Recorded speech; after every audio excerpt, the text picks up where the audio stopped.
Please, आपने बहिष्कार कर रखा है ना, तो आप जाइए प्लीज। ओके, प्लीज बैठ जाइए।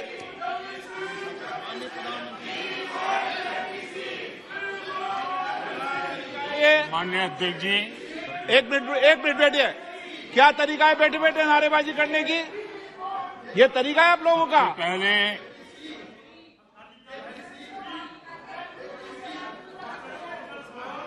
देखिए माननीय सदस्य, मैं पुनः आपको चेतावनी दे रहा हूं, नहीं तो मुझे नेम करना पड़ेगा आपको।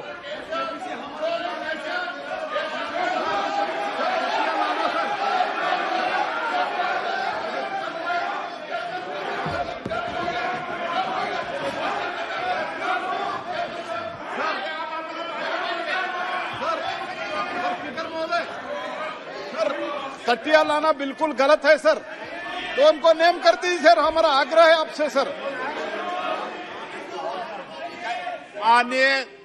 माननीय नेता, मैं आपसे आग्रह कर रहा हूं, आपके सदस्यों को समझा लिए, तख्तियां लेकर सदन में नहीं आए। आपने कहा था कि हम बहिष्कार करेंगे, तो आप अपनी बात पर कायम रहें। पिछले 3 दिन से कर रहा था साहब, हम लोग का डिमांड है जेपीसी को करने के लिए, जेपीसी डालने के लिए, और जेपीसी नहीं डाल रहे थे साहब। अभी हम लोग जो है ना प्रधानमंत्री जी का सामने भी हम लोग को जो मुद्दा को रखना चाहता था, आपका सामने भी रखा है और हाउस का सामने भी रखा है। अभी हम लोग जो है ना सर इस बात से जो है ना हम लोग वॉकआउट कर रहे हैं। ओके,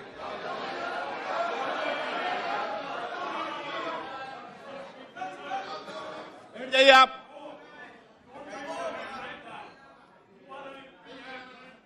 ओके, माननीय प्रधानमंत्री जी।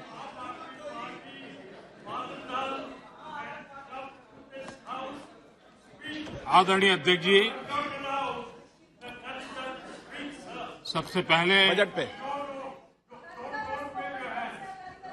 मैं राष्ट्रपति जी के अभिभाषण पर धन्यवाद करता हूं,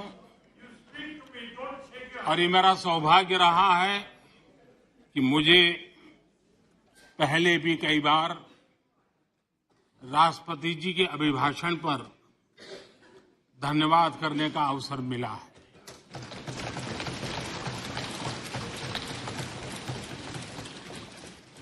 लेकिन इस बार मैं धन्यवाद के साथ साथ राष्ट्रपति महोदया जी का अभिनंदन भी करना चाहता हूं।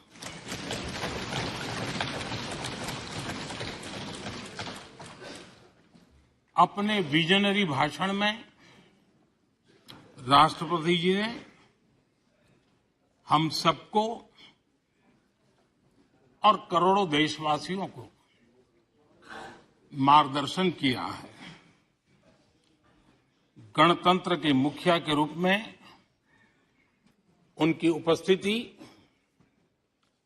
ऐतिहासिक भी है और देश की कोटि कोटि बहन बेटियों के लिए बहुत बड़ा प्रेरणा का अवसर भी। आदरणीय राष्ट्रपति महोदया ने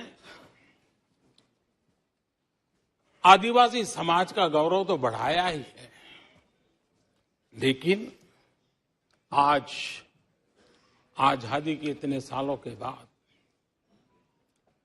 आदिवासी समाज में जो गौरव की अनुभूति हो रही है, उनका जो आत्मविश्वास बढ़ा है,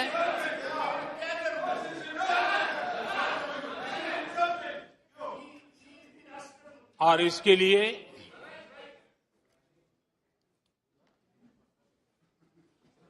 ये सदन भी और देश भी उनका आभारी हूं। राष्ट्रपति जी के भाषण में संकल्प से सिद्धि तक की यात्रा का बहुत बढ़िया तरीके से एक खाका खींचा गया।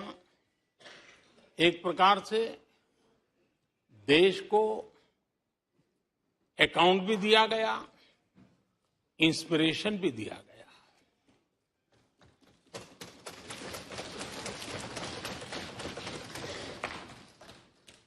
आदरणीय अध्यक्ष जी, यहां पर सभी माननीय सदस्यों ने इस चर्चा में हिस्सा लिया। हर किसी ने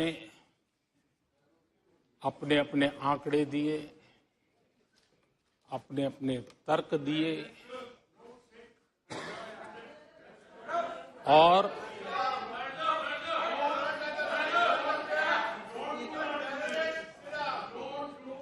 अपनी रुचि, प्रवृत्ति, प्रकृति के अनुसार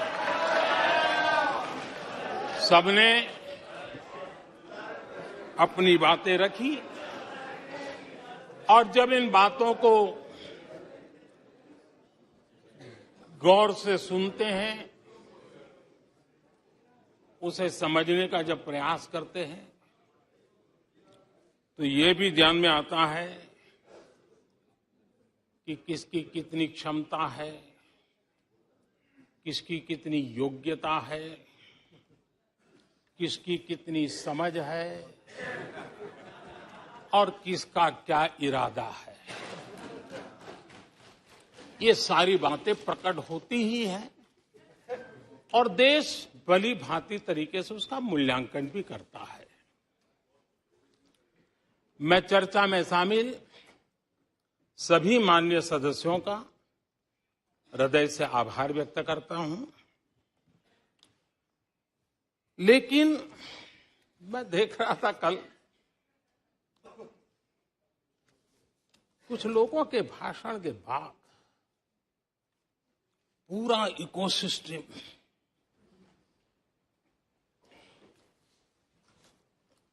समर्थक उछल रहे थे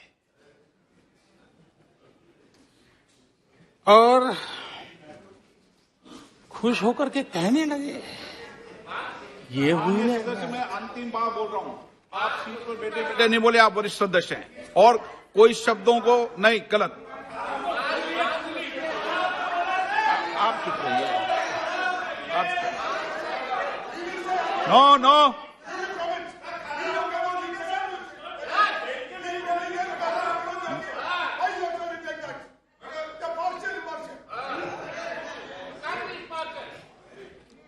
पूरा इकोसिस्टम उछल रहा था और कुछ लोग तो खुश होकर के कह रहे थे, ये हुई ना बात, बड़ा, शायद नींद भी अच्छी आई होगी, शायद आज उठ भी नहीं पाए होंगे।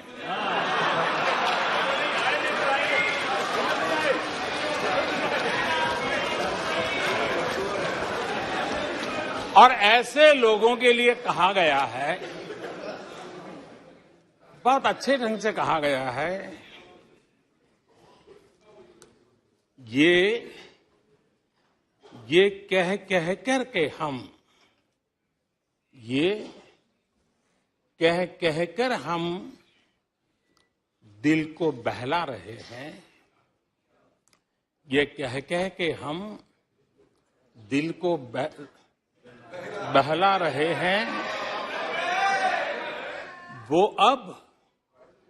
अब चल चुके हैं, वो अब चल चुके हैं, वो अब आ रहे हैं। माननीय अध्यक्ष जी, जब राष्ट्रपति जी का भाषण हो रहा था, कुछ लोग कन्नी भी काट गए और एक बड़े नेता महामहिम राष्ट्रपति जी का अपमान भी कर चुके हैं। जनजातीय समुदाय के प्रति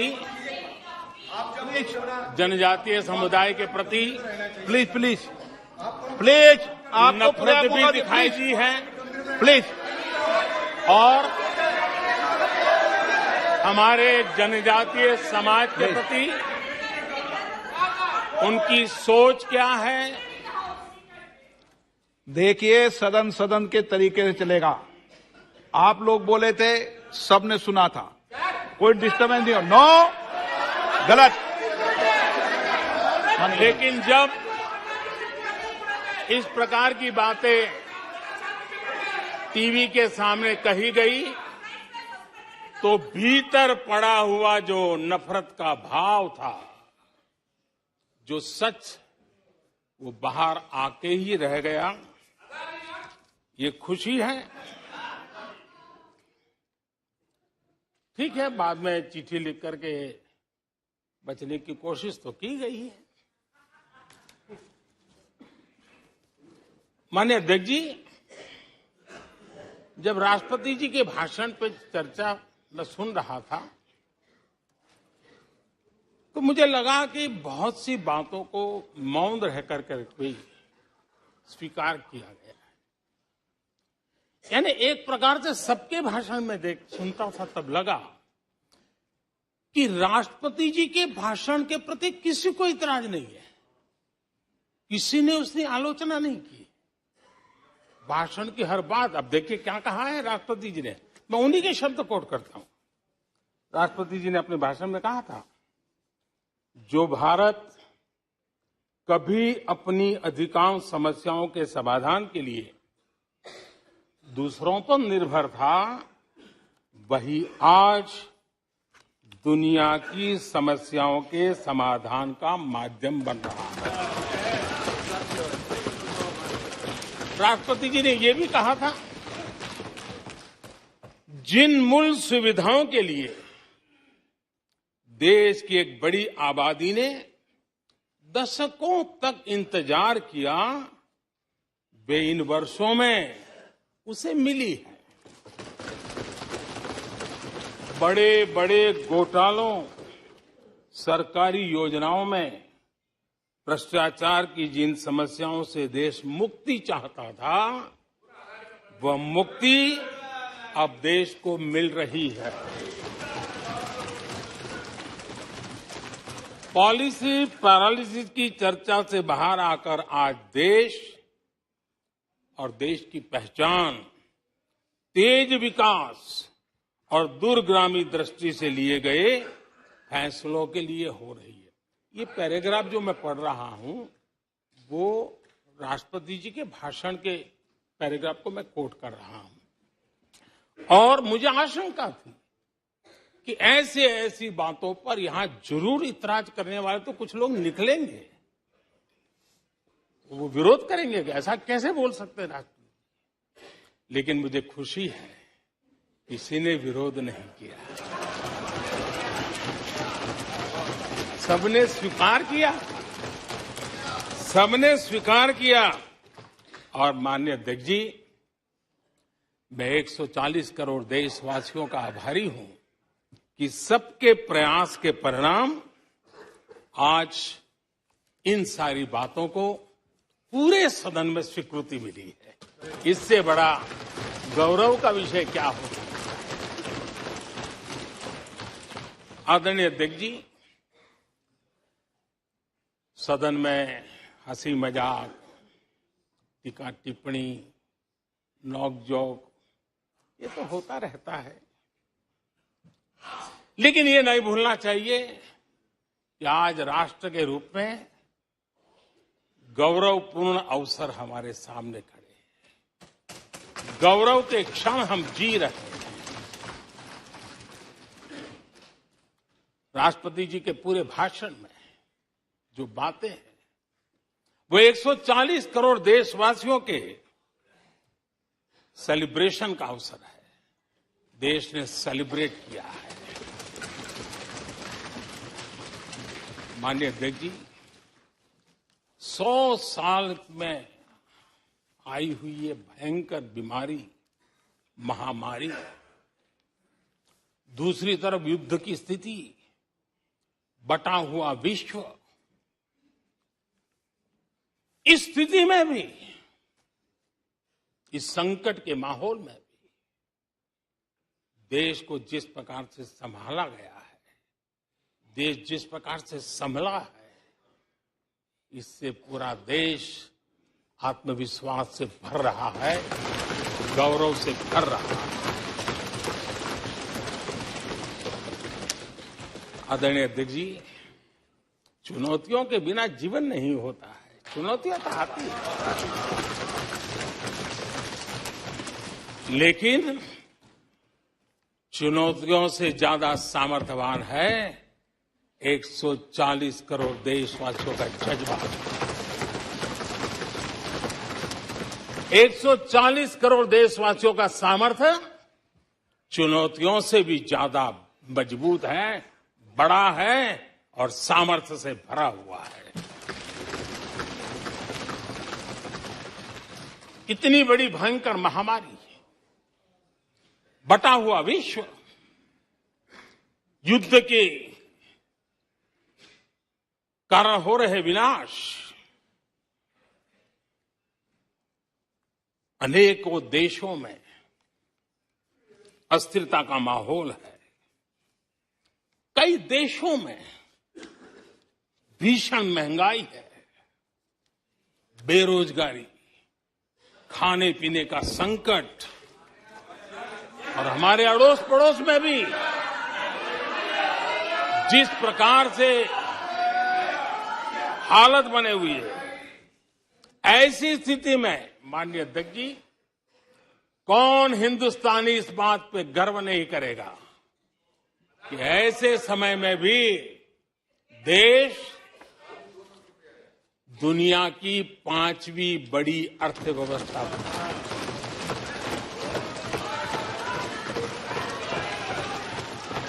आज पूरे विश्व में भारत को लेकर के पॉजिटिविटी है, एक आशा है, भरोसा है। और माननीय अध्यक्ष जी, ये भी खुशी की बात है कि आज भारत को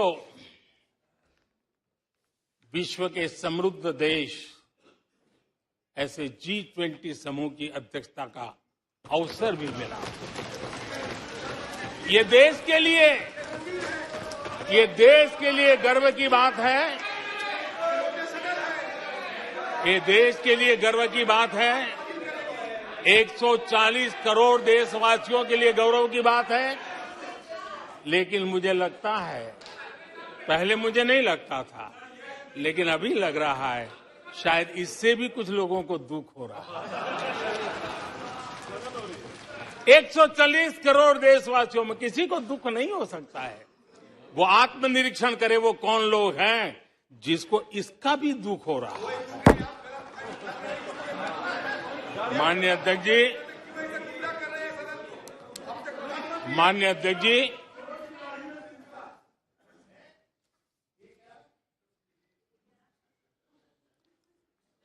आज दुनिया की हर विश्वसनीय संस्था, सारे एक्सपर्ट्स जो वैश्विक प्रवाहों को बहुत गहराई से अध्ययन करते हैं, जो भविष्य का अच्छे से अनुमान भी लगा सकते हैं, उन सबको आज भारत के प्रति बहुत आशा है, विश्वास है और बहुत एक मात्रा में उमंग भी है। और आखिर ये सब क्यों? ऐसे ही तो नहीं है। आज पूरी दुनिया भारत की तरफ इस प्रकार से बड़ी आशा की नजरों से क्यों देख रही है?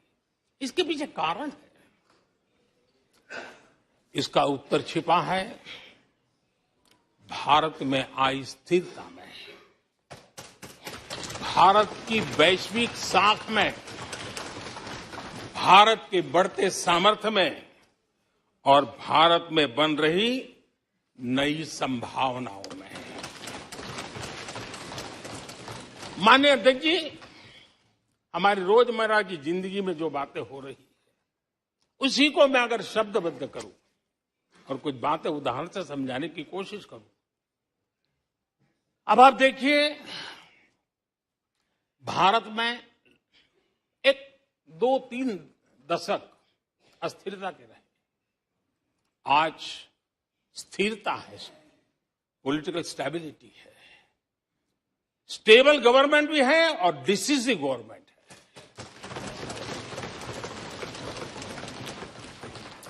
और उसका भरोसा स्वाभाविक होता है। एक निर्णायक सरकार, एक पूर्ण बहुमत से चलने वाली सरकार, वो राष्ट्र हित में फैसले लेने का सामर्थ्य रखती है। और ये वो सरकार है, रिफॉर्म आउट ऑफ कंपल्सन नहीं, रिफॉर्म आउट ऑफ कन्विक्शन हो रहे हैं। और हम इस मार्ग पर हटने वाले नहीं हैं, हम चलते रहेंगे। देश को समय की मांग के अनुसार जो चाहिए वो देते रहेंगे। माननीय अध्यक्ष जी, एक और उदाहरण की तरफ मैं जाना चाहूंगा। इस कोरोना काल में मेड इन इंडिया वैक्सीन तैयार हुई। भारत ने दुनिया का सबसे बड़ा वैक्सीनेशन अभियान चलाया। और इतना ही नहीं, अपने करोड़ों नागरिकों को मुफ्त वैक्सीन के टीके लगाए। इतना ही नहीं, 150 से ज्यादा देशों को इस संकट के समय हमने जहां जरूरत थी वहां दवाई पहुंचाई, जहां जरूरत थी वहां वैक्सीन पहुंचाई। और आज विश्व के कई देश हैं जो भारत के विषय में इस बात पर बड़े गौरव से विश्व के मंच पर धन्यवाद करते हैं, भारत का गौरवगान करते हैं। उसी प्रकार से तीसरे एक पहलू की तरफ ध्यान देते हैं। इसी संकट काल में आज भारत का डिजिटल इंफ्रास्ट्रक्चर, जिस तेजी से डिजिटल इंफ्रास्ट्रक्चर ने अपनी एक ताकत दिखाई है, एक आधुनिकता की तरफ बदलाव किया है, पूरा विश्व इसका अध्ययन कर रहा है। मैं पिछले दिनों G20 समिट में बाली में था। डिजिटल इंडिया की चारों तरफ वाहवाही हो रही थी और बहुत क्यूरियोसिटी थी कि देश कैसे कर रहा है। कोरोना काल में दुनिया के बड़े बड़े देश, समृद्ध देश, अपने नागरिकों को आर्थिक मदद पहुंचाना चाहते थे, नोटें छापते थे, बांटते थे, लेकिन बांट नहीं पाते थे। ये देश हैं जो एक फ्रिक्शन ऑफ सेकंड में लाखों करोड़ों रुपए देशवासियों के खाते में जमा करवा देता है। हजारों करोड़ रुपए ट्रांसफर हो जाते हैं। एक समय था छोटी छोटी टेक्नोलॉजी के लिए देश तरसता था। आज देश में बहुत बड़ा फर्क महसूस हो रहा है। टेक्नोलॉजी के क्षेत्र में देश बड़ी ताकत के साथ आगे बढ़ रहा है।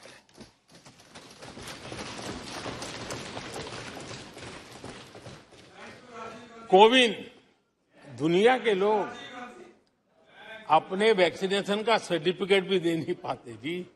आज वैक्सीन लो, हमारे मोबाइल फोन पर हमारा सर्टिफिकेट दूसरी सेकंड पे अवेलेबल है। ये ताकत हमने दिखाई है। माननीय अध्यक्ष जी, भारत में नई संभावनाएं हैं।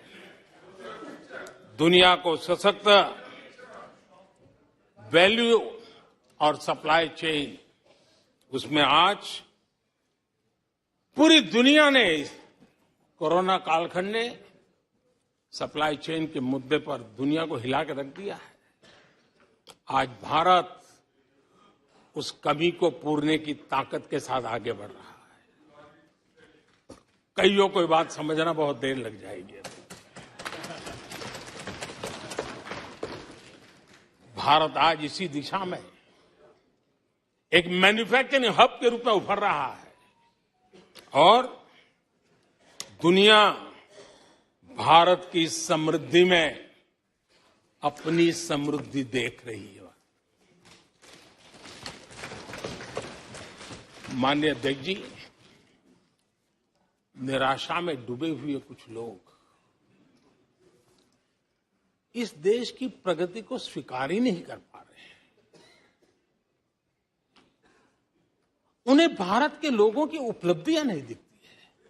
अरे 140 करोड़ देशवासियों के पुरुषार्थ और प्रयास का परिणाम है, जिसके कारण आज दुनिया में डंका बजना शुरू हुआ है। उन्हें भारत के लोगों के पुरुषार्थ और परिश्रम से प्राप्त उपलब्धियां उनको नजर नहीं आ रही हैं। माननीय अध्यक्ष जी,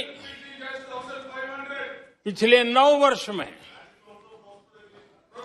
भारत में 90,000 स्टार्टअप्स, और आज स्टार्टअप की दुनिया में हम दुनिया में तीसरे नंबर पर पहुंच गए हैं। एक बहुत बड़ा स्टार्टअप इकोसिस्टम आज देश के टायर 2, टायर 3 सिटीज में भी पहुंच चुका है। हिंदुस्तान के हर कोने में पहुंचा है। भारत के युवा सामर्थ्य की पहचान बनता जा रहा है। माननीय अध्यक्ष जी, इतने कम समय में और कोरोना के विकट कालखंड में 108 यूनिकॉर्न बने हैं, और एक यूनिकॉर्न का मतलब होता है उसकी वैल्यू 6-7 हजार करोड़ से ज्यादा होती है। ये इस देश के नौजवानों ने करके दिखाया। माननीय अध्यक्ष जी, आज भारत दुनिया में मोबाइल मैन्युफैक्चरिंग में दुनिया में दूसरा बड़ा देश बन गया है। घरेलू विमान यात्री, डोमेस्टिक एयर ट्रैफिक में आज विश्व में हम तीसरे नंबर पर पहुंच चुके हैं। एनर्जी कंजम्पशन प्रगति के एक मानदंड माना जाता है। आज भारत एनर्जी कंजम्पशन में दुनिया में एक कंज्यूमर के रूप में तीसरे नंबर पर हम पहुंच चुके हैं। रिन्यूएबल एनर्जी की कैपेसिटी में हम दुनिया में चौथे नंबर पर पहुंच चुके हैं। स्पोर्ट्स, कभी हमारी कोई पूछ नहीं होती थी, कोई पूछता नहीं था। आज स्पोर्ट्स की दुनिया में हर स्तर पर भारत के खिलाड़ी अपना रुतबा दिखा रहे हैं, अपना सामर्थ्य दिखा रहे हैं। एजुकेशन समेत हर क्षेत्र में आज भारत आगे बढ़ रहा है। पहली बार, माननीय अध्यक्ष जी, गर्व होगा, पहली बार हायर एजुकेशन में एनरोलमेंट वालों की संख्या 4 करोड़ से ज्यादा हो गई।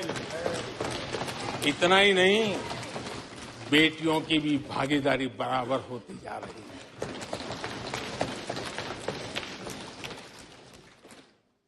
देश में इंजीनियरिंग हो, मेडिकल कॉलेज हो, प्रोफेशनल कॉलेजेस हो, उसकी संख्या बहुत तेजी से बढ़ रही है।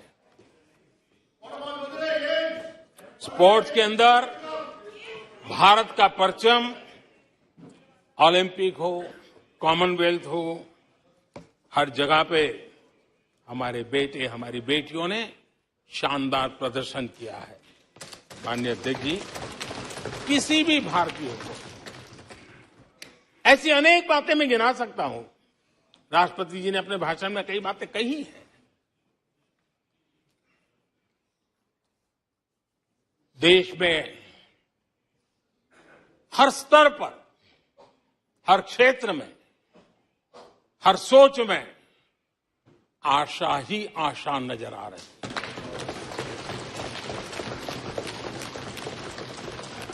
एक विश्वास से भरा हुआ देश है, सपने और संकल्प लेकर के चलने वाला देश है। लेकिन यहां कुछ लोग ऐसे निराशा में डूबे हैं, ऐसे निराशा में डूबे हैं। काका हाथरसी ने एक बड़ी मजेदार बात कही थी। काका हाथरसी ने कहा था, आगा पीछा देखकर आगा पीछा देखकर क्यों होते गमगीन, जैसी जिसकी भावना वैसा दिखे सीन।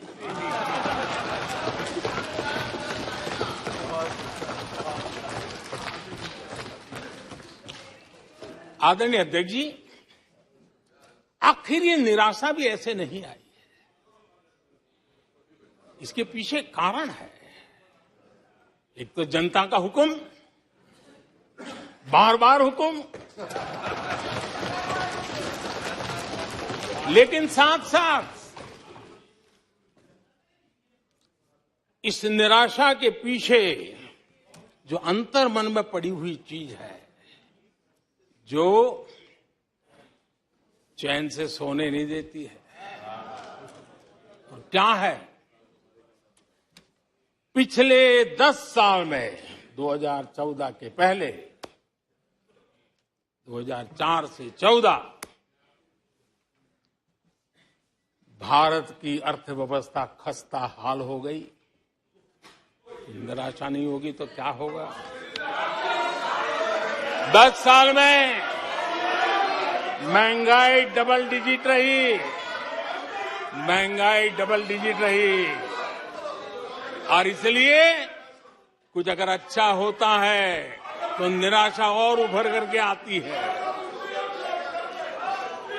और जिन्होंने बेरोजगारी दूर करने के वादे किए थे, जिन्होंने बेरोजगारी दूर करने के वादे किए थे,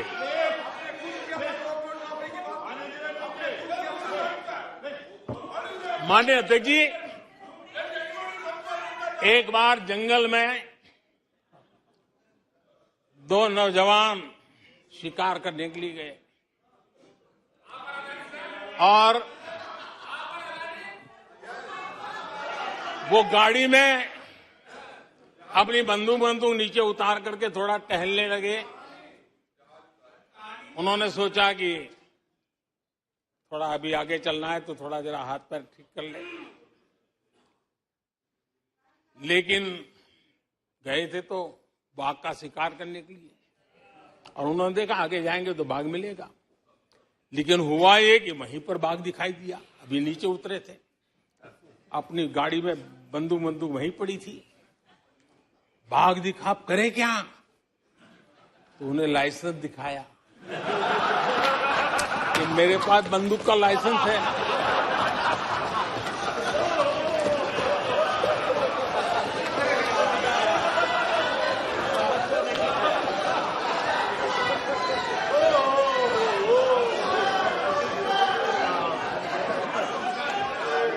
इन्होंने भी बेरोजगारी दूर करने के नाम पर एक कानून दिखाया, वो कानून बना दिया है। अरे देखो, कानून बना दिया है। ये इनके तरीके हैं, पल्ला झाड़ दिया। 4 से 14 आजादी के इतिहास में सबसे घोटालों का दशक रहा, सबसे घोटाला।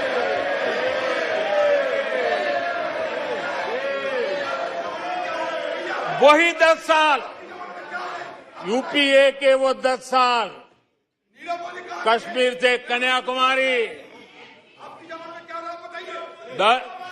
कश्मीर से कन्याकुमारी, भारत के हर कोने में आतंकवादी हमलों का सिलसिला चलता रहा। 10 साल हर नागरिक असुरक्षित था। चारों तरफ यही सूचना रहती थी कि कोई अनजानी चीज को हाथ मत लगाना, अनजानी चीज से दूर रहना, वही खबरें रहती थी। 10 साल में जम्मू कश्मीर से लेकर नॉर्थ ईस्ट तक हिंसा ही हिंसा देश का शिकार हो गया था। उस 10 साल में भारत की आवाज ग्लोबल प्लेटफॉर्म पर इतनी कमजोर थी कि दुनिया सुनने तक तैयार नहीं। आदरणीय अध्यक्ष जी, इनकी निराशा का कारण ये भी है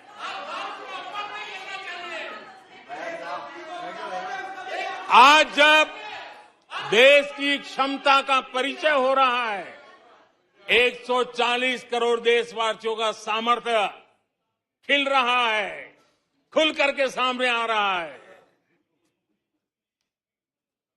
लेकिन देश का सामर्थ्य तो पहले भी था, लेकिन 4 से लेकर 14 तक इन्होंने वो अवसर गंवा दिया। आज यूपीए की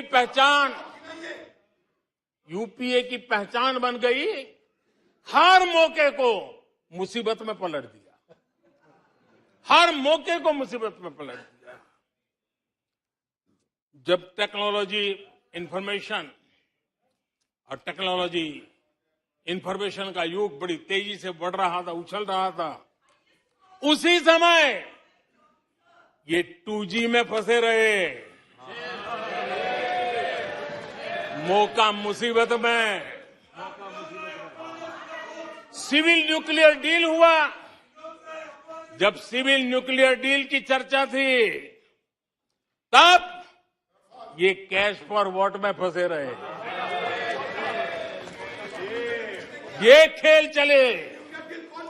आदरणीय अध्यक्ष जी, 2010 में कॉमनवेल्थ गेम्स हुए, भारत को दुनिया के सामने, भारत की युवा सामर्थ्य को प्रस्तुत करना एक बहुत बड़ा अवसर था, लेकिन फिर मौका मुसीबत में, और CWG घोटाले में पूरा देश दुनिया में बदनाम हो गया। आदरणीय अध्यक्ष जी,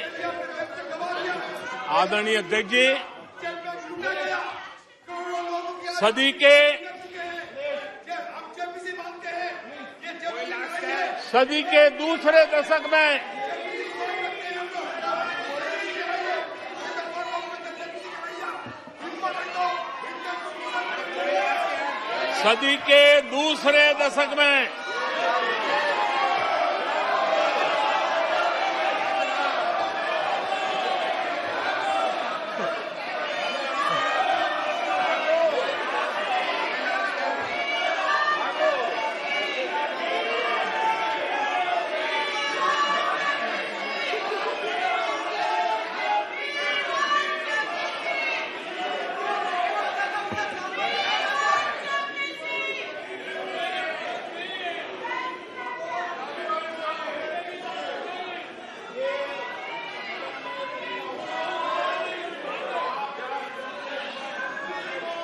उचित नहीं है, ये संसदीय परंपराओं के अनुरूप नहीं है। आप बिना तथ्यों के बोलते हैं और फिर सुनते नहीं हैं। प्लीज बैठिए। नो, बैठिए। No no no no no. आदरणीय अध्यक्ष जी, ऊर्जा का किसी भी देश के विकास में अपना एक महात्म्य होता है, और जब दुनिया में भारत की ऊर्जा शक्ति के उभार की दिशा में चर्चा की जरूरत थी, इस सदी के दूसरे दशक में हिंदुस्तान की चर्चा ब्लैकआउट के नाते हुई। पूरे विश्व में ब्लैकआउट के वो दिन चर्चा के केंद्र में आ गए। कोयला घोटाला चर्चा में आ गया। आदरणीय अध्यक्ष जी, देश पर इतने आतंकी हमले हुए, 2008 के हमलों को कोई भूल नहीं सकता है, लेकिन आतंकवाद पर सीना तान कर, आंख में आंख मिला करके हमले करने का सामर्थ्य नहीं था, उसे चुनौती को चुनौती देने की ताकत नहीं थी, और उसके कारण आतंकवादियों के हौसले बुलंद होते गए और पूरा देश 10 साल तक खून बहता रहा। मेरे देश के निर्दोष लोगों का वो दिन गए थे। आदरणीय अध्यक्ष जी, जब LOC, LAC भारत के सामर्थ्य की ताकत का अवसर रहता था, उस समय डिफेंस डील को लेकर के हेलीकॉप्टर घोटाले और सत्ता को कंट्रोल करने वाले लोगों के नाम उसमें चिन्हित हो गए। आदरणीय अध्यक्ष जी, जब देश के लिए जरूरत थी और निराशा के मूल में ये चीजें पड़ी हुई है, सब उभर करके आ रहा है। आदरणीय अध्यक्ष जी, इस बात को हिंदुस्तान हर पल याद रखेगा कि 2014 के पहले का जो दशक था, द लॉस्ट डेकेड के रूप में जाना जाएगा। और इस बात को इनकार नहीं कर सकते कि 2030 का जो दशक है, ये इंडिया डेकेड है पूरे विश्व के लिए। आदरणीय अध्यक्ष जी, थैंक यू शशि जी।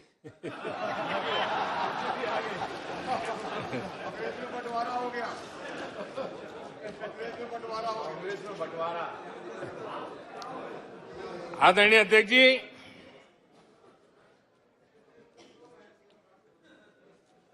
लोकतंत्र में आलोचना का बहुत महत्व मैं मानता हूं और मैं हमेशा मानता हूं कि भारत जो कि मदर ऑफ डेमोक्रेसी है,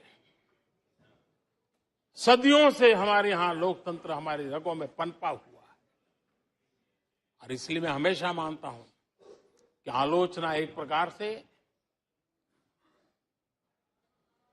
लोकतंत्र की मजबूती के लिए, लोकतंत्र के संवर्धन के लिए, लोकतंत्र के स्पिरिट के लिए आलोचना एक शुद्धि यज्ञ है। उस रूप में हम आलोचना को देखने वाले हैं। लेकिन दुर्भाग्य से बहुत दिनों से मैं इंतजार कर रहा हूं, कोई तो मेहनत करके आएगा, कोई तो एनालिसिस करके कोई आलोचना करेगा ताकि देश को कुछ लाभ हो। लेकिन 9 साल आलोचना ने आरोपों में गंवा दिए जिन्होंने, सिवाय आरोप, गाली गलौज, कुछ भी बोल दो, इसके सिवाय कुछ नहीं किया। गलत आरोप। और हाल ये चुनाव हार जाओ, ईवीएम खराब, दे दो गाली। चुनाव हार जाओ, चुनाव आयोग को गाली दे दो। क्या तरीका है? अगर कोर्ट में फैसला पक्ष में नहीं आया तो सुप्रीम कोर्ट को गाली दे दो, उसकी आलोचना कर दो। अगर भ्रष्टाचार की जांच हो रही है, अगर भ्रष्टाचार की जांच हो रही है,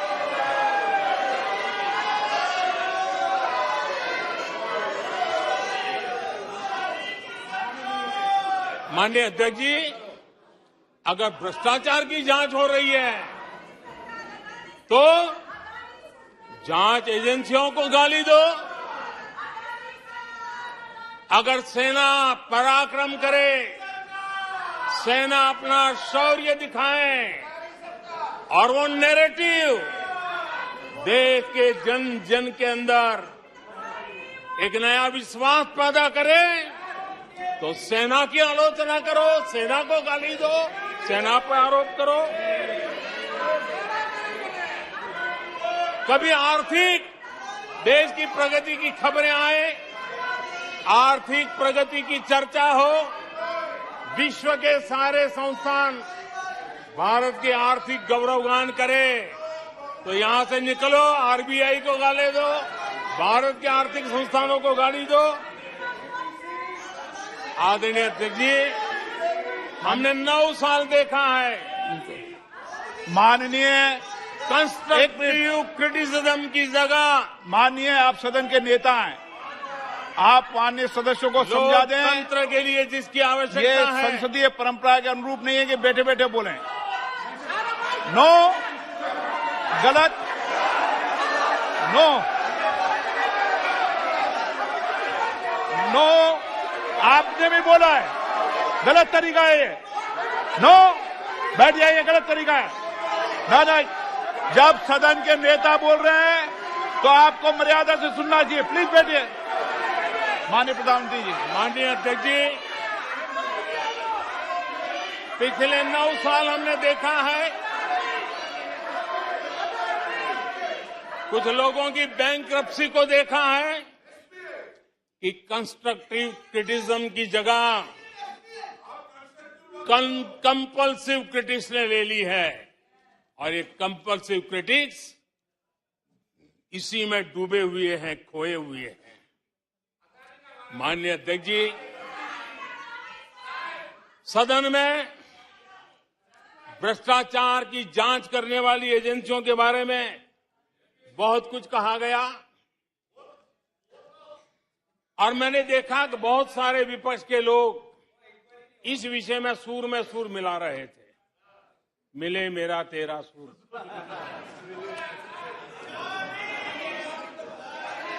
आदरणीय अध्यक्ष जी, मुझे लगता था देश की जनता देश के चुनाव के नतीजे ऐसे लोगों को जरूर एक मंच पर लाएंगे, लेकिन वो तो हुआ नहीं। का धन्यवाद करना चाहिए कि ईडी के कारण ये लोग एक मंच पे आए हैं। ईडी ने एक लोगों को एक मंच पर ला दिया है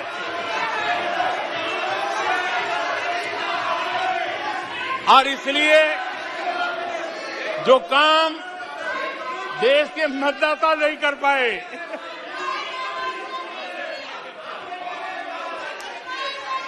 आदरणीय अध्यक्ष जी, मैं कई बार सुन रहा हूं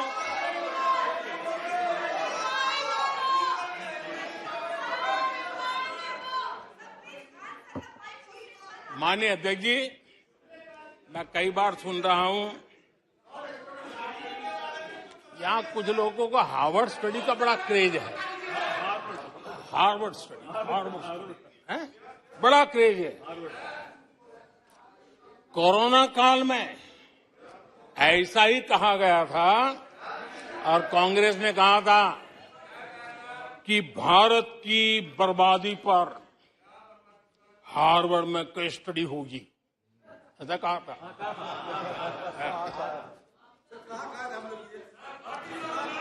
और कल फिर सदन में हार्वर्ड यूनिवर्सिटी में स्टडी की बात कल फिर हुई, लेकिन माननीय अध्यक्ष जी, बीते वर्षों में माननीय अध्यक्ष जी, बीते वर्षों में हार्वर्ड में एक बहुत बढ़िया स्टडी हुई है, बहुत इंपॉर्टेंट स्टडी हुई है और उस स्टडी है, उसका टॉपिक क्या था मैं जरूर सदन को बताना चाहूंगा और ये स्टडी हो चुकी है। स्टडी है the rise and decline of India's Congress party. ये स्टडी हो चुका है और मुझे विश्वास है अध्यक्ष जी, मुझे विश्वास है भविष्य में कांग्रेस की बर्बादी पर सिर्फ हार्वर्ड नहीं, बड़े बड़े विश्वविद्यालयों में अध्ययन होना ही होना है और डुबाने वाले लोगों पर भी होने वाला है। आदरणीय अध्यक्ष जी, मैं ऐसे लोगों के लिए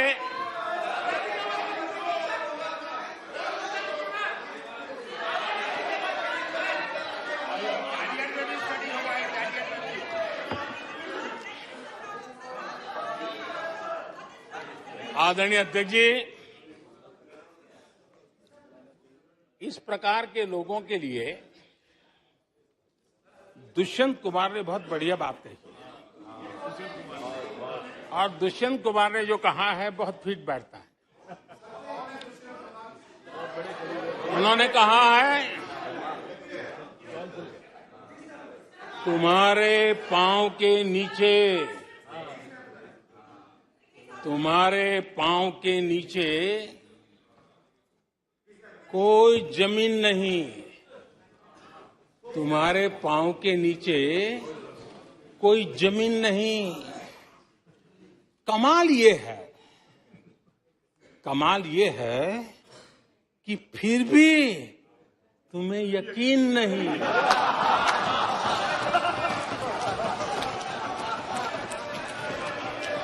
माननीय अध्यक्ष जी,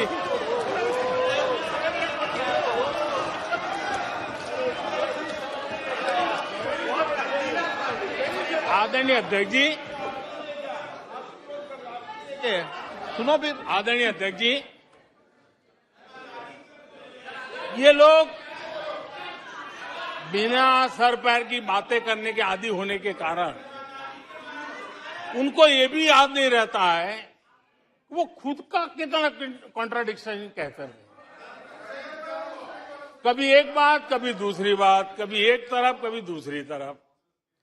हो सकता है वो आत्मचिंतन करके खुद के अंदर जो विरोधाभास है उसको भी तो ठीक करेंगे।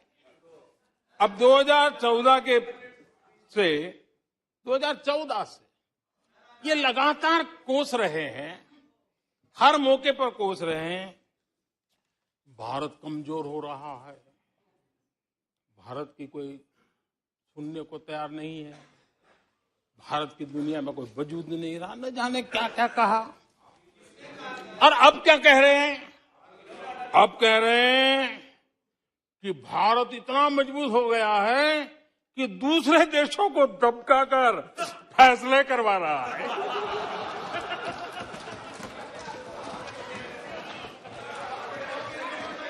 अरे पहले ये तो तय करो भाई कि भारत कमजोर हुआ है कि मजबूत हुआ है। माननीय अध्यक्ष जी,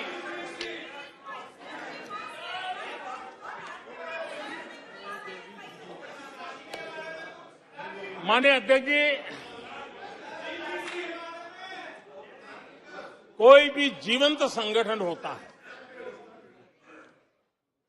अगर एक जीवंत व्यवस्था होती है, जो जमीन से जुड़ी हुई व्यवस्था होती है, वे जनता जनार्दन में क्या चलता है लोगों के अंदर उसका चिंतन करता है, उससे कुछ सीखने की कोशिश करता है और अपनी राह भी समय रहते हुए बदलता रहता है।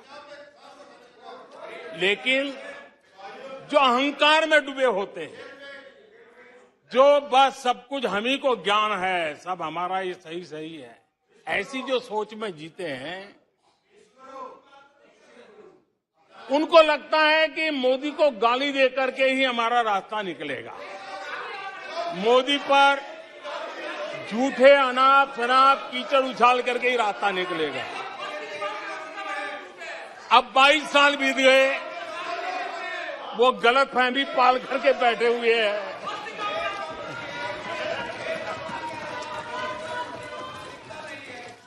आदरणीय अध्यक्ष जी, मोदी पे भरोसा अखबार की सुर्खियों से पैदा नहीं हुआ है। मोदी पे ये भरोसा टीवी पर चमकते चेहरों से नहीं हुआ है। जीवन खपा दिया है, पल पल खपा दी है, देश के लोगों के लिए खपा दी है, देश के उज्जवल भविष्य के लिए खपा दी है।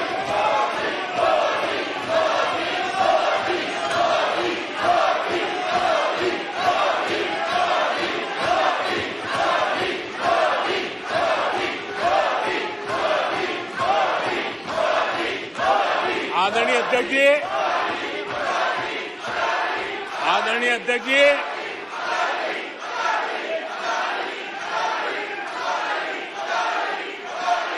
आदरणीय अध्यक्ष जी,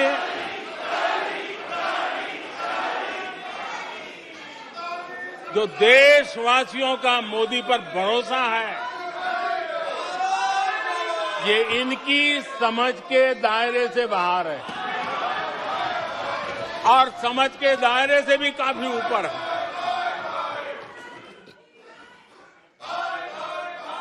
क्या ये झूठे आरोप लगाने वालों पर मुफ्त राशन प्राप्त करने वाले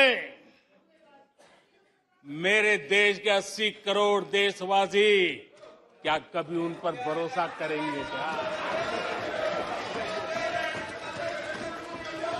आदरणीय अध्यक्ष जी, one nation one ration card देश भर में कहीं पर भी गरीब से गरीब को भी जब राशन मिल जाता है, वो आपकी झूठी बातों पर, आपके गलत गलीच आरोपों पर कैसे भरोसा करेगा? आदरणीय अध्यक्ष जी, जिस किसान के खाते में साल में 3 बार पीएम किसान सम्मान निधि के 11 करोड़ किसानों के खाते में पैसा जमा होते हैं, वो आपकी गालियां, आपके झूठे आरोपों पर विश्वास कैसा करेगा? आदरणीय अध्यक्ष जी, जो कल फुटपाथ पर जिंदगी जीने के लिए मजबूर था, जो झुग्गी झोपड़ी में जिंदगी बसर करता था, ऐसे 3 करोड़ से ज्यादा लोगों को पक्के घर मिले हैं। उनको तुम्हारी ये गालियां, ये तुम्हारे झूठी बातें क्यों वो भरोसा करेगा? अध्यक्ष जी, आदरणीय अध्यक्ष जी, 9 करोड़ लोगों को मुफ्त गैस का कनेक्शन मिला है, वो आपकी झूठ को कैसे स्वीकार करेगा? 11 करोड़ बहनों को इज्जत घर मिला है, शौचालय मिला है, वो आपके झूठ को कैसे स्वीकार करेगा? आदरणीय अध्यक्ष जी, आजादी के 75 साल बीत गए, 8 करोड़ परिवारों को आज नल से जल मिला है, वो माताएं तुम्हारे झूठ को कैसे स्वीकार करेगी? तुम्हारी गलतियों को, गालियों को कैसे स्वीकार करेगी? आयुष्मान भारत योजना से 2 करोड़ परिवारों को मदद पहुंची है, जिंदगी बच गई है उनकी। मुसीबत के समय मोदी काम आया है, तुम्हारी गालियां को वो कैसे स्वीकार करेगा? कैसे स्वीकार करेगा? आदरणीय अध्यक्ष जी, आपकी गालियां,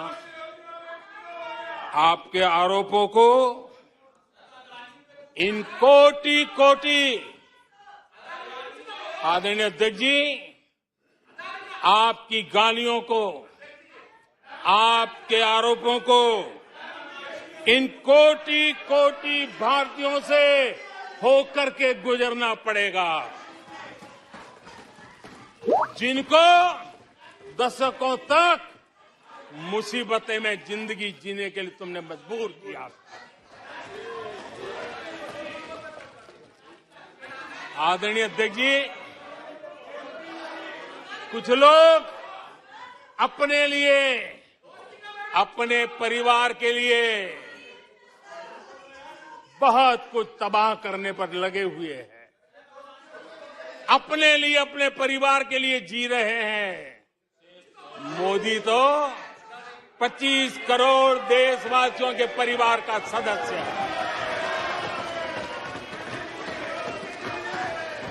आदरणीय अध्यक्ष जी,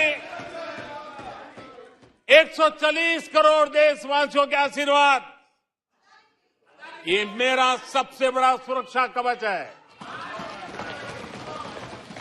और गालियों के शस्त्र से, झूठ के शस्त्रास्त्रों से इस सुरक्षा कवच को कभी तुम भेद नहीं सकते हो। वो विश्वास का सुरक्षा कवच है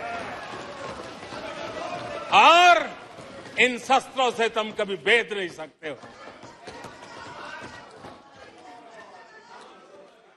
आदरणीय अध्यक्ष जी,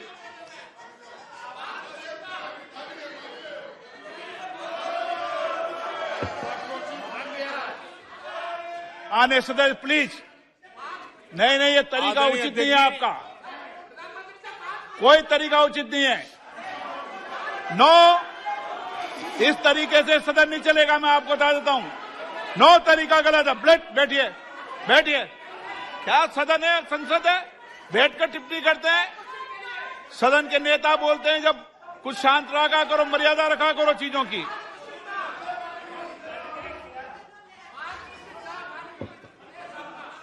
आदरणीय अध्यक्ष जी, हमारी सरकार कुछ बातों के लिए प्रतिबद्ध है। समाज के वंचित वर्ग को वरीयता, उस संकल्प को लेकर के हम जी रहे हैं, उस संकल्प को लेकर के चल रहे हैं। दशकों तक दलित, पिछड़े, आदिवासी जिस हालत में उनको छोड़ दिया गया था, वो सुधार नहीं आया जो संविधान निर्माताओं ने सोचा था, जो संविधान निर्माताओं ने निर्दिष्ट किया था। 2014 के बाद गरीब कल्याण योजनाओं का सर्वाधिक लाभ मेरे इन्हीं परिवारों को मिला है। दलित, पिछड़ों, आदिवासी की बस्तियों में पहली बार, मानिए थे कि पहली बार बिजली पहुंची है। मीलों तक पानी के लिए जाना पड़ता था, पहली बार नल से जल पहुंच रहा है, इन परिवारों में पहुंच रहा है। माननीय अध्यक्ष जी, अनेक परिवार, कोटि कोटि परिवार पहली बार पक्के घर में आज जा पाए हैं, वहां रह पाए हैं। आदरणीय अध्यक्ष जी, जो बस्तियां आपने छोड़ दी थी, आपके लिए चुनाव के समय ही जिसकी याद आती थी, आज सड़क हो, बिजली हो, पानी हो, इतना ही नहीं 4G कनेक्टिविटी भी वहां पहुंच रही है। आदरणीय अध्यक्ष जी, पूरा देश गौरव कर रहा है। आज एक आदिवासी राष्ट्रपति के रूप में जब देखते हैं, पूरा देश गौरवगान कर रहा है।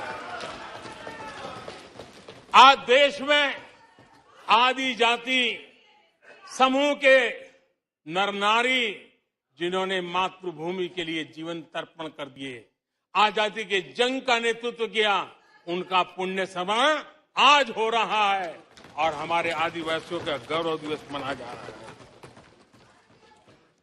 और हमें गर्व है कि ऐसी महान हमारे आदिवासी परंपरा के प्रतिनिधि के रूप में एक महिला देश का नेतृत्व कर रही है, राष्ट्रपति के रूप में काम कर रही है। हमने उनका हक दिया है।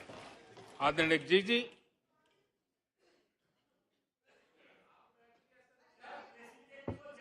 आदरणीय अध्यक्ष जी, हम पहली बार देख रहे हैं। एक बात ये भी सही है, हम सबका समान अनुभव है, सिर्फ मेरा ही ऐसा है ऐसा नहीं, आपका भी है। हम सब जानते हैं कि जब मां सशक्त होती है तो पूरा परिवार सशक्त होता है। जब मां सशक्त होती है तो परिवार सशक्त होता है, परिवार सशक्त होता है तो समाज सशक्त होता है, और तभी जाकर के देश सशक्त होता है।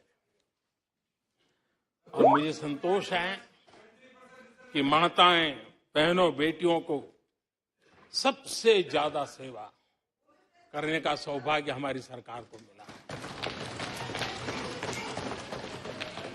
हर छोटी मुसीबत को दूर करने का प्रामाणिक पूर्वक प्रयास किया है। बड़ी संवेदनशीलता के साथ उस पर हमने ध्यान केंद्रित किया है। आदरणीय अध्यक्ष जी, कभी कभी मजाक उड़ाया जा रहा है, ऐसा कैसा प्रधानमंत्री है, लाल किले पर से टॉयलेट की बातें करता है, बड़ी मजाक उड़ाई गई। आदरणीय अध्यक्ष जी, ये टॉयलेट, ये इज्जतघर इन मेरी माताओं बहनों की क्षमता, उनकी सुविधा, उनका सुरक्षा का सम्मान करने वाली बात। इतना ही नहीं मानिए अध्यक्ष जी, जब मैं सैनिटरी पैड की बात करता हूं तो लोगों को लगता है अरे प्रधानमंत्री ऐसे विजय में क्यों जाते हैं। माननीय अध्यक्ष जी, सैनिटरी पैड्स के अभाव में गरीब बहन बेटियों के अपमान सहती थी, बीमारियों का शिकार हो जाती थी। माताओं बहनों को धुएं में दिन के कई घंटे बिताने पड़ते थे, उनका जीवन धुएं फंसा रहता था, उसे मुक्ति दिलाने का काम उन गरीब माताओं बहनों को करने का सौभाग्य हमें मिल रहा है। जिंदगी खप जाती थी, आधा समय पानी के लिए, आधा समय केरोसिन की लाइन के अंदर खपे रहते थे। आज उससे मुक्ति देने का संतोष, उन माताओं बहनों को मुक्ति देने का संतोष।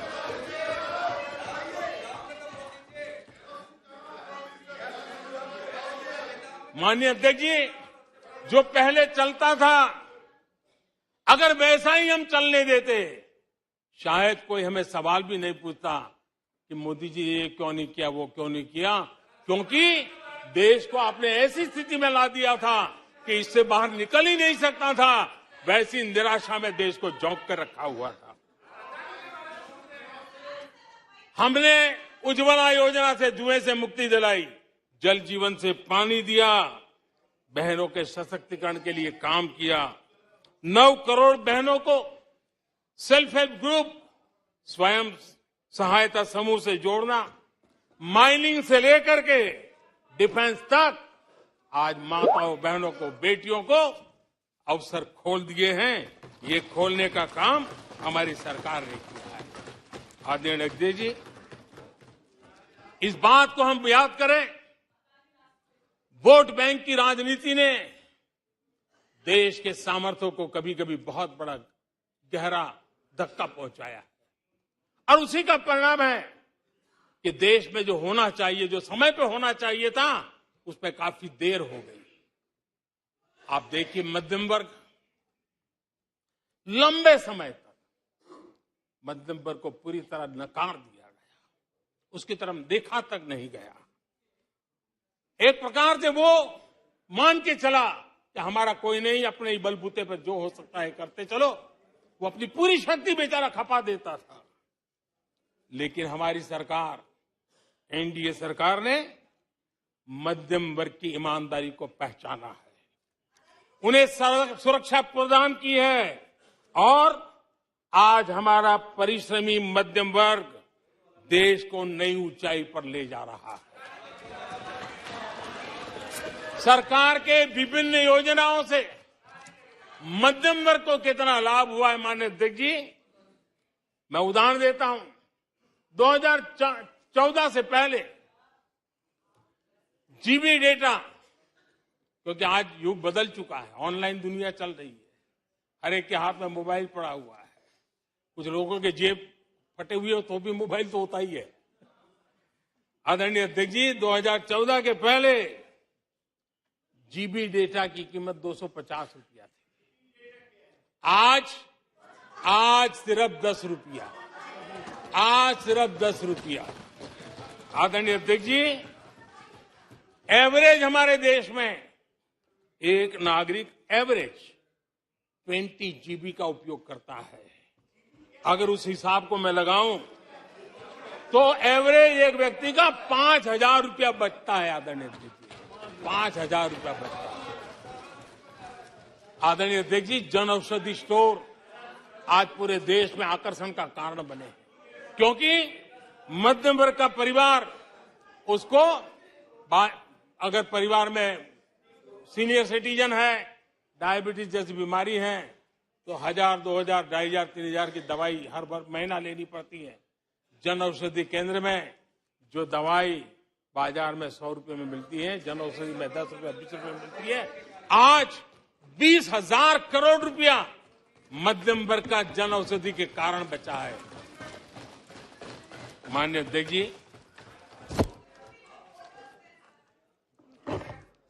हर मध्यम वर्गीय परिवार की एक सपना रहता है खुद का घर बने।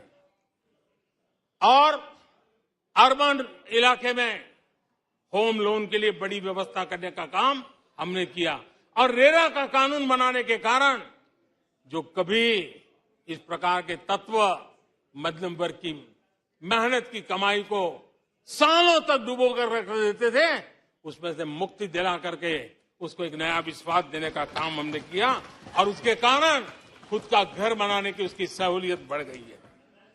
आदरणीय अध्यक्ष जी, हर मध्यम वर्गीय परिवार को अपने बच्चों के भविष्य के लिए, उसके उच्च शिक्षा के लिए उसके मन में एक रहता है, मंसूबा रहता है। वो चाहता है आज जितनी मात्रा में मेडिकल कॉलेजेस हो, इंजीनियरिंग कॉलेज हो, प्रोफेशनल कॉलेजों की संख्या बढ़ाई गई है, सीटें बढ़ाई गई हैं, उसने मध्यम वर्ग के एस्पिरेशन को बहुत उत्तम तरीके से एड्रेस किया है। उसको विश्वास होने लगा है कि उनके बच्चों का उज्जवल भविष्य निर्धारित है। आदरणीय अध्यक्ष जी, देश को आगे बढ़ाना है तो भारत को आधुनिकता की तरफ गए बिना कोई चारा नहीं और समय की मांग है कि अब समय नहीं गंवा सकते और इसलिए हमने इंफ्रास्ट्रक्चर की तरफ बहुत बड़ा ध्यान दिया और ये भी माने स्वीकार रखा, भारत की एक जमाने में पहचान थी गुलामी के कालखंड के पहले। गुलामी के कालखंड के पहले ये देश आर्किटेक्चर के लिए, इंफ्रास्ट्रक्चर के लिए दुनिया में उसकी ताकत थी, पहचान थी। गुलामी के कालखंड में सारा नष्ट हो गया। देश आजाद होने के बाद वो दिन दोबारा में आएगा ऐसी आशा थी, लेकिन वो भी समय बीत गया। जो होना चाहिए था, जिस गति से होना चाहिए, जिस स्केल से होना चाहिए था, वो हम नहीं कर पाए। आज उसमें बहुत बड़ा बदलाव इस दशक में देखा जा रहा है। सड़क हो, समुद्री मार्ग हो, व्यापार हो, वाटरवेज हो, हर क्षेत्र में आज इंफ्रास्ट्रक्चर का कायाकल्प देख रहा है। हाईवे पर रिकॉर्ड निवेश हो रहा है। माननीय अध्यक्ष जी, दुनिया भर में आज चौड़ी सड़कों की व्यवस्था होती है। भारत में चौड़ी सड़कें, हाईवे, एक्सप्रेसवे आज देश की नई पीढ़ी देख रही है। भारत में वैश्विक स्तर के अच्छे हाईवे, एक्सप्रेस दिखे, इस दिशा में हमारा काम है। पहले रेलवे इंफ्रास्ट्रक्चर अंग्रेजों ने जो देकर के गए, उसी पर भी हम बैठे रहे, उसी को हमने अच्छा मान लिया, गाड़ी चलती थी। आदरणीय अध्यक्ष जी, वो समय था, आदरणीय अध्यक्ष जी, जो समय था, जिस प्रकार से अंग्रेजों छोड़ करके गए थे, उसी भाव में जीते रहे। और रेलवे की पहचान क्या बन गई थी? रेलवे यानी धक्का मुक्की, रेलवे यानी एक्सीडेंट, रेलवे यानी लेट लतीफ। यही यानी एक स्थिति थी। लेट लतीफ में एक कहावत बनी गई थी, रेलवे यानी लेट लतीफी। एक समय था हर महीने एक्सीडेंट होने वाली घटनाएं बार बार आती थी। एक समय था एक्सीडेंट एक किस्मत बन गई थी। लेकिन अब ट्रेनों के अंदर वंदे भारत की मांग, हर एमपी चिट्ठी लिखता है, मेरे यहां वंदे भारत चालू करो। आज रेलवे स्टेशनों का कायाकल्प हो रहा है, आज एयरपोर्ट का कायाकल्प हो रहा है। 70 साल में 70 एयरपोर्ट, 70 साल में 70 एयरपोर्ट, 9 साल में 70 एयरपोर्ट। देश में वाटरवेज भी बन रहा है। आज वाटरवेज पर ट्रांसपोर्टेशन हो रहा है। आदरणीय अध्यक्ष जी, देश आधुनिकता की तरफ बढ़े, इसके लिए आधुनिक इंफ्रास्ट्रक्चर को बल देते हुए, आदरणीय अध्यक्ष जी, मैंने जीवन में, सार्वजनिक जीवन में 4-5 दशक मुझे हो गए और मैं हिंदुस्तान के गांवों से गुजरा हुआ इंसान, 4-5 दशक तक उसमें से एक लंबा कालखंड परिव्राजक के रूप में बिताया है। हर स्तर के परिवारों से बैठने उठने का, बात करने का अवसर मिला और इसलिए भारत के हर भूभाग को समाज की हर भावना से परिचित हूं और मैं इसके आधार पर कह सकता हूं और बड़े विश्वास से कह सकता हूं कि भारत का सामान्य मानवी पॉजिटिविटी से भरा हुआ है। सकारात्मकता उसके स्वभाव का, उसके संस्कार का हिस्सा है। भारतीय समाज नेगेटिविटी को सहन कर लेता है, स्वीकार नहीं करता। ये उसकी प्रकृति नहीं। भारतीय समुदाय का स्वभाव खुशमिजाज है, स्वप्नशील समाज है, सत्कर्म के रास्ते पर चलने वाला समाज है, सृजन कार्य से जुड़ा हुआ समाज है। मैं आज कहना चाहूंगा, जो लोग सपने लेकर के बैठे हैं कि कभी यहां बैठते थे, फिर कभी मौका मिलेगा, ऐसे लोग जरा 50 बार सोचें, अपने तौर तरीकों पर जरा पुनर्विचार करें। लोकतंत्र में आपको भी आत्मचिंतन करने की आवश्यकता है। आधार आज डिजिटल लेन देन का सबसे बड़ा महत्वपूर्ण अंग बन गया। आपने उसको भी निराधार करके रख दिया था, अब उसके भी पीछे पड़ गए थे। उसको भी रोकने के लिए कोर्ट कचहरी तक को छोड़ा नहीं था।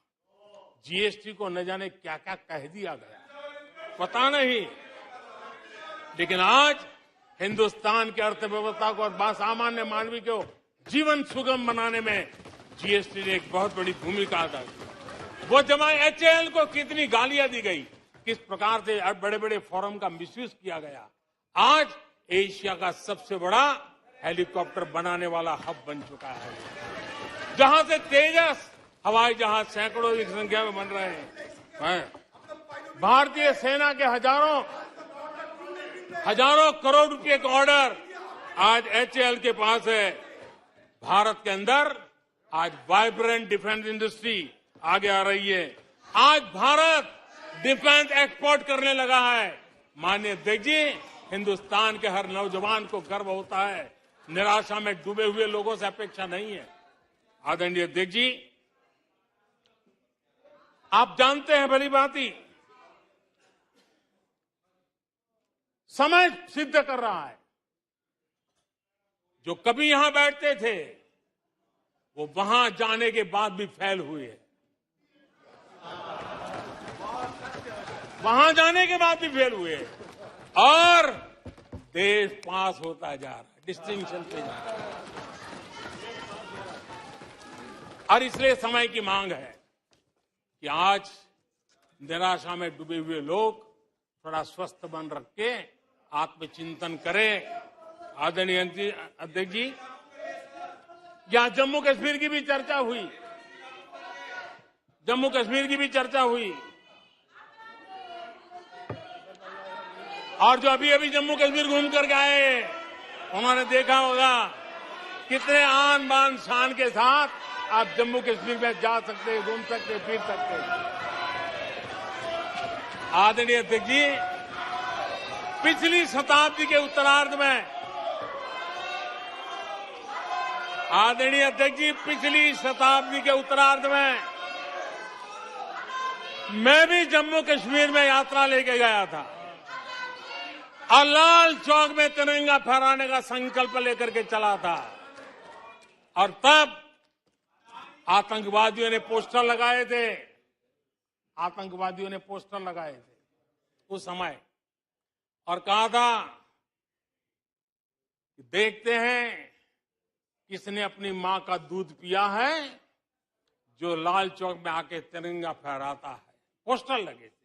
और उस दिन 24 जनवरी थी, मैंने जम्मू के अंदर बड़ी सभा में कहा था, अध्यक्ष जी मैं पिछली शताब्दी की बात कर रहा हूं, और तब मैंने कहा था आतंकवादी कान खोल करके सुन ले। उस दिन मैंने कहा था आतंकवादी कान खोल करके सुन ले। 26 जनवरी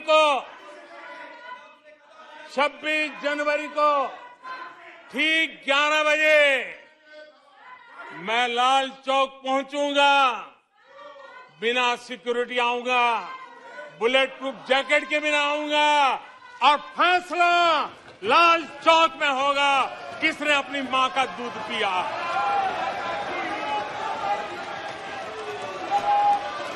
वो समय था माननीय अध्यक्ष जी।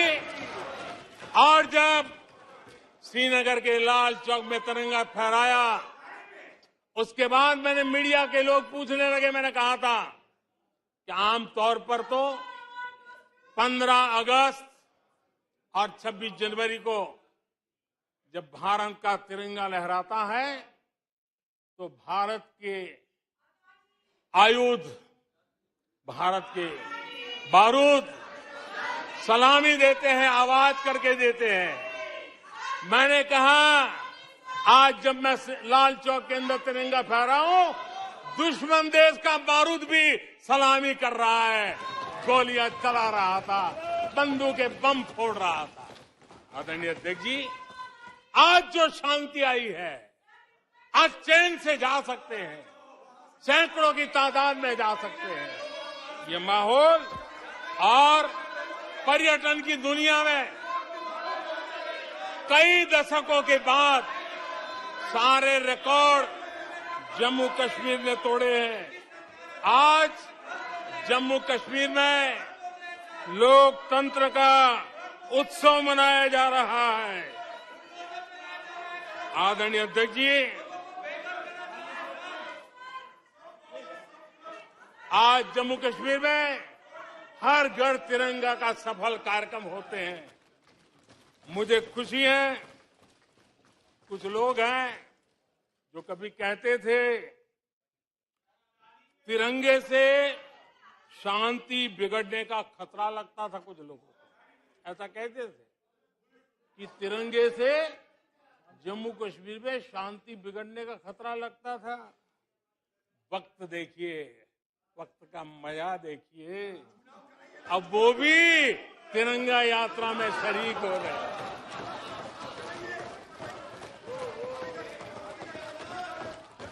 और आदरणीय अध्यक्ष जी, अखबारों में एक खबर आई थी जिसकी तरफ ध्यान नहीं गया होगा। आदरणीय अध्यक्ष जी, उसी समय अखबारों में एक खबर आई थी कि क्योंकि लोग टीवी में चमकने की कोशिश में लगे थे, लेकिन उसी समय श्रीनगर के अंदर दशकों बाद थिएटर हाउसफुल चल रहे हैं।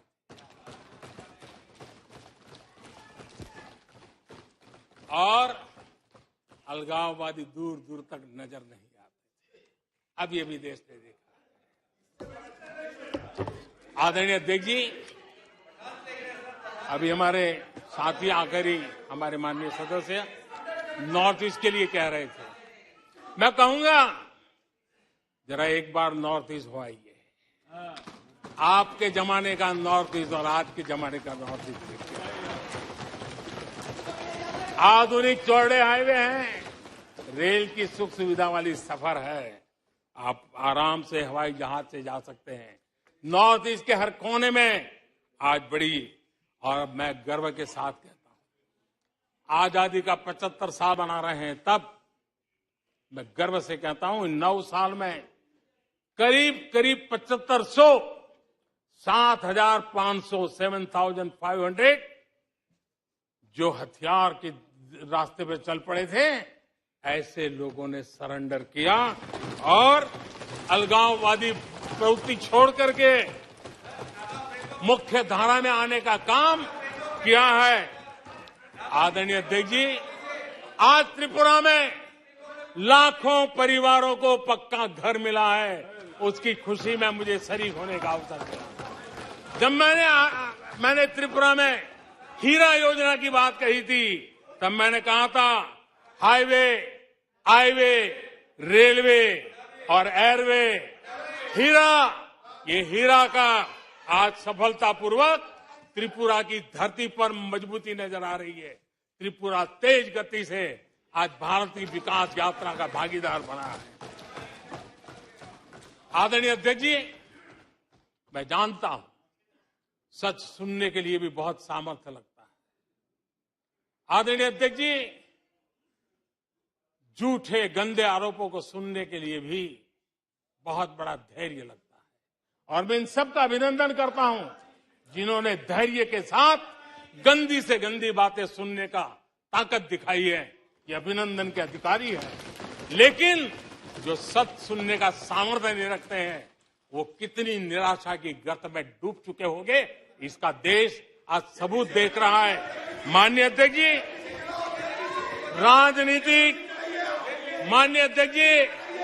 राजनीतिक मतभेद हो सकते हैं, विचारधाराओं में मतभेद हो सकते हैं, लेकिन ये देश अजरा अमर है। आओ हम चल पड़े 2047 आजादी के 100 साल मनाएंगे, एक विकसित भारत बना के रहेंगे, एक सपना लेकर के चले, एक संकल्प लेकर के चले, पूरे सामर्थ्य के साथ चले। और जो लोग बार बार गांधी के नाम पर रोटी खींचते हैं उनको मैं कहना चाहता हूं, एक बार गांधी को पढ़ ले, एक बार महात्मा गांधी को पढ़े। महात्मा गांधी ने कहा था, अगर आप अपने कर्तव्यों का पालन करोगे तो दूसरे के अधिकारों की रक्षा उसमें निहित है। आज कर्तव्य और अधिकार के बीच में भी लड़ाई देख रहे हैं। ऐसी नासमझी शायद देश ने पहली बार देखी होगी। और इसलिए माननीय अध्यक्ष जी, मैं फिर एक बार आदरणीय राष्ट्रपति जी को अभिनंदन करता हूं, राष्ट्रपति जी का धन्यवाद करता हूं और देश आज यहां से एक नए उमंग, नए विश्वास, नए संकल्प के साथ चल पड़ा है। बहुत बहुत धन्यवाद। धन्यवाद। प्रस्ताव पर सदस्यों के अनेक संशोधन प्रस्ताव किए गए।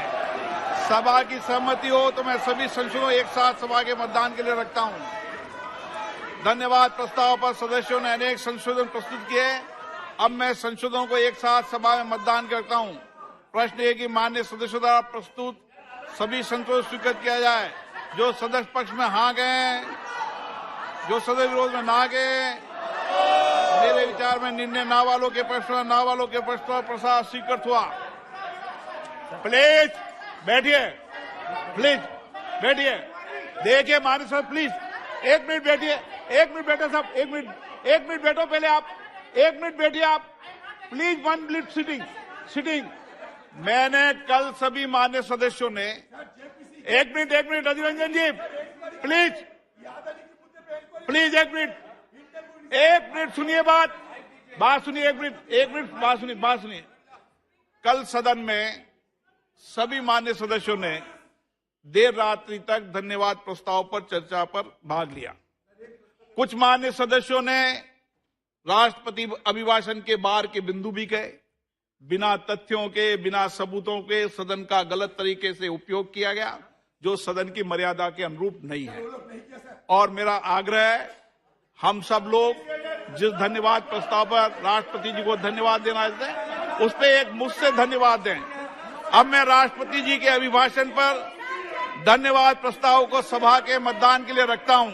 प्रश्न है कि राष्ट्रपति की सेवा में निम्नलिखित शब्दों में एक समावेदन प्रस्तुत किया जाए कि इस सत्र में समवेत लोकसभा के सदस्य राष्ट्रपति के उस अभिभाषण के लिए जो उन्होंने 31 जनवरी 2023 को एक साथ समवेत संसद की दोनों सभाओं के समक्ष देने की कृपा की, उनके अत्यंत आभारी हैं।